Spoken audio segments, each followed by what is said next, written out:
আজকে আমার একটা কথা খুব বেশি মনে পড়তেছে, সেটা হচ্ছে আমি যদি এই পৃথিবীতে 50 বছর কিংবা তার থেকে বেশি সময় বেঁচে থাকি, কিন্তু আমার দ্বারা কোনো কিছু হইলো না, মানে কোনো ইম্প্যাক্ট তৈরি হলো না, এই বেঁচে থাকার কোনো মানে নেই।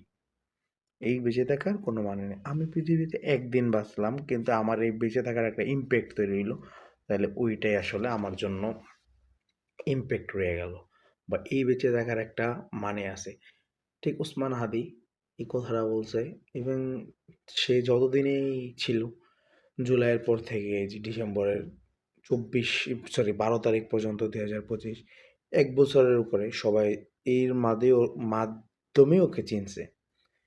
এই মাঝে ও যে একটা ইম্প্যাক্ট ফেলাইছে, এটা পুরো 50 বছরের কেরিয়ারে কেউ ইম্প্যাক্ট ফেলাইতে পারে নাই, এবং পারবে কিনা তাও জানি না।